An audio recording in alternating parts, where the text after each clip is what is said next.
Mobile phone നഷ്ടപ്പെട്ടവർക്ക് പുതിയ ഫോണും സിം കാർഡും കണക്റ്റിവിറ്റിയും നൽകുന്നതാണ്. ദുരന്തബാധിത പ്രദേശങ്ങളിലെ റേഷൻ കടകൾ വഴി സൗജന്യ റേഷൻ വിതരണം ചെയ്യാനും നിർദ്ദേശം നൽകിയിട്ടുണ്ട്. മുണ്ടക്കൈ ചൂരൽമല ദുരന്തബാധിത മേഖലയിൽ 24 മണിക്കൂറും മൊബൈൽ പോലീസ് പെട്രോളിങ്ങും ശക്തിപ്പെടുത്തി. നഷ്ടമായ രേഖകളുടെ വിവരശേഖരണം നടന്നുവരുന്നു. രേഖകൾ എത്രയും വേഗം ലഭ്യമാക്കുന്നതിന് നടപടികൾ സ്വീകരിക്കും. ഇതിനായി അക്ഷയ, IT മിഷൻ, പഞ്ചായത്തുകൾ എന്നിവയെ ഏകോപിപ്പിച്ച് പ്രത്യേക സംവിധാനമൊരുക്കും. സർട്ടിഫിക്കറ്റുകളുടെ വീണ്ടെടുപ്പ് സുഗമമാക്കുന്നതിന് ക്യാമ്പുകൾ സംഘടിപ്പിക്കാനും ആലോചിക്കുന്നു. ദുരിതാശ്വാസ ക്യാമ്പുകളിൽ കഴിയുന്ന കുട്ടികളുടെ മാനസിക സംഘർഷം കുറക്കാൻ ജില്ലാ ശിശു സംരക്ഷണ യൂണിറ്റിൻ്റെ നേതൃത്വത്തിൽ കുട്ടിയിടം ഇത്തരമൊരു പദ്ധതി നടപ്പാക്കിയിട്ടുണ്ട്. കുട്ടികളുടെ ക്രിയാത്മകമായ പ്രവർത്തനങ്ങളിൽ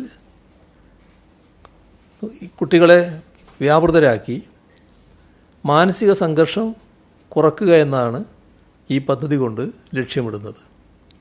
ക്യാമ്പുകളിൽ കുട്ടികൾ ഒറ്റപ്പെട്ടു പോകുന്നത് തടയുക, ദുരന്തത്തിൻ്റെ നടുക്കുന്ന ഓർമ്മകളിൽ നിന്നും കുട്ടികളെ മുക്തരാക്കുക, ഇവയെല്ലാം ഈ പദ്ധതിയിലൂടെ ലക്ഷ്യമിടുകയാണ്. കൗൺസിലിങ്ങിനൊപ്പം ദുരന്തത്തിന് ഇരയായവരുടെ മാനസികാഘാതം ലഘൂകരിക്കുന്നതിനുള്ള ശ്രമങ്ങളുടെ ഭാഗമായി 121 പേരടങ്ങിയ പ്രത്യേക സംഘത്തിന് രൂപം നൽകിയിട്ടുണ്ട്.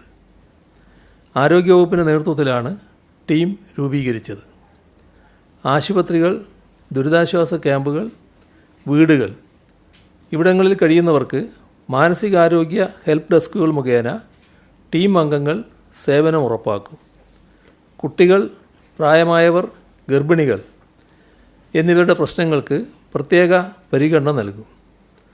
ദുരന്തബാധിതരുടെ ക്യാമ്പ് പ്രവർത്തിക്കുന്ന മേപ്പാടി ഗവൺമെൻറ് ഹയർ സെക്കൻഡറി സ്കൂളിലെ ക്യാമ്പ് മാറുന്ന മുറക്ക് ക്ലാസ്സുകൾ ആരംഭിക്കും.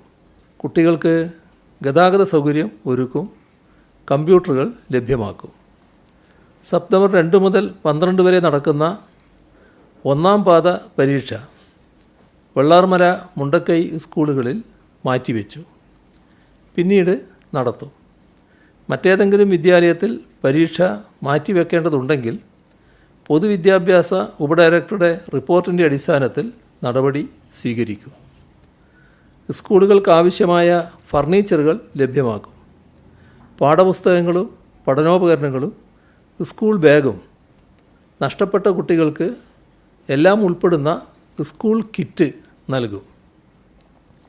ക്യാമ്പുകൾ പ്രവർത്തിക്കുന്ന സ്കൂളുകളിലെ വിദ്യാർത്ഥികൾക്ക് വേണ്ടി ഓൺലൈൻ ക്ലാസുകൾ ആരംഭിച്ചിട്ടുണ്ട്. സമഗ്ര പുനരധിവാസത്തിൻ്റെ ഭാഗമായി ടൗൺഷിപ്പ് രൂപപ്പെടുമ്പോൾ വെള്ളാർമല സ്കൂൾ അതേ പേരിൽ തന്നെ പുനർനിർമ്മിക്കണമെന്നാണ് ഉദ്ദേശിക്കുന്നത്. ഉരുൾപൊട്ടലിനെ തുടർന്ന് ഏറാട്ടുകുണ്ടിൽ നിന്നും അട്ടമലയിലെ ക്യാമ്പിലെത്തിച്ച ആദിവാസി കുടുംബങ്ങളുടെ നില തൃപ്തികരമാണ്. കുട്ടികളടക്കം 24 പേരാണ് ക്യാമ്പിൽ കഴിയുന്നത്.